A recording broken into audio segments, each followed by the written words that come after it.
Hey guys, it's Mr. Tastic. Today we're going to be looking at the Cloak of Bloody Surprises, covering its stats and its practicality compared to other cloaks and what fields of the game it excels at. If you like the video, remember to thumbs up and subscribe for more content. So, let's get right to it. The Bloody Cloak is a rare event white dropping from the Lost Century. It's got an MP cost of 95, sitting nicely between Cloak of the Planewalker and the Tier 6 Cloak. It also gives +2 defense and vitality on equip instead of the dexterity and speed from Planewalker and the Tier 6. On activation, it gives the player 25 attack for 3.5 seconds. This brings the DPS of the rogue up by a huge amount.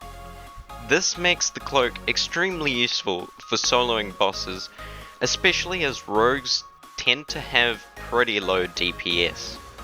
But in contrast to this power, it also slows down the player for 3 seconds, removing one of the core elements of the rogue, its speed.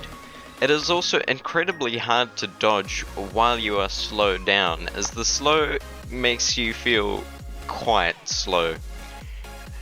It also gives invisibility for 4.5 seconds, a second slower than the other top tier cloaks, a fair trade-off for the extra attack.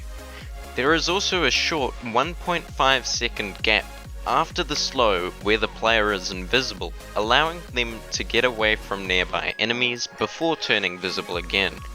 However, it has a huge 6-second cooldown, quite a bit longer than the other cloaks, which means you have to wait 1.5 seconds before being able to go invisible again. This makes it pretty dangerous in dungeons like the Abyss of Demons or Toxic Sewers, where enemies can jump on you very quickly and deal a large amount of damage, making that 1.5 seconds potentially be lethal. The Cloak of Bloody Surprises is therefore a very situational item, only useful on bosses where you won't be anti-rogued by other players, and where you have enough speed to keep up with a boss even while slowed. Farming low-level dungeons like the Abyss of Demons, Snake Pit, Undead Lair, even Toxic Sewers and Mad Lab are perfect for this cloak.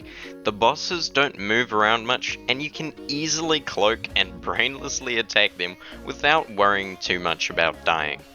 Pairing it with a Planewalker, allowing you quickly to rush to the boss, swap to the Bloody Cloak and mow it down with your extra attack is very useful, and this makes it a great cloak to carrying around along with you when you are farming rainbows for you to drink on other characters. This is also what I mainly use the cloak for.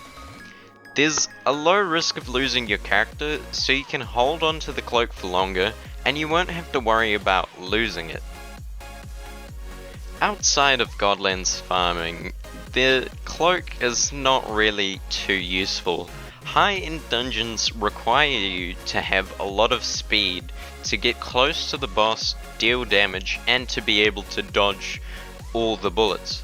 Dungeons like the Lost Halls, Fungal Caverns, and the Nest require you to have more speed. And the final stage of Malice is probably the only time where you can use the cloak.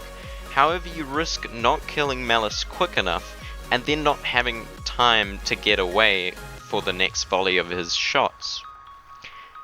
If you want to use the Bloody Cloak, my advice would be to stick to farming rainbows and stick out of large groups to avoid getting anti-rogued. Dodging is pretty hard while you are slowed, and if you get jumped, it can be dangerous. Anyway, that's all I have for you in this video.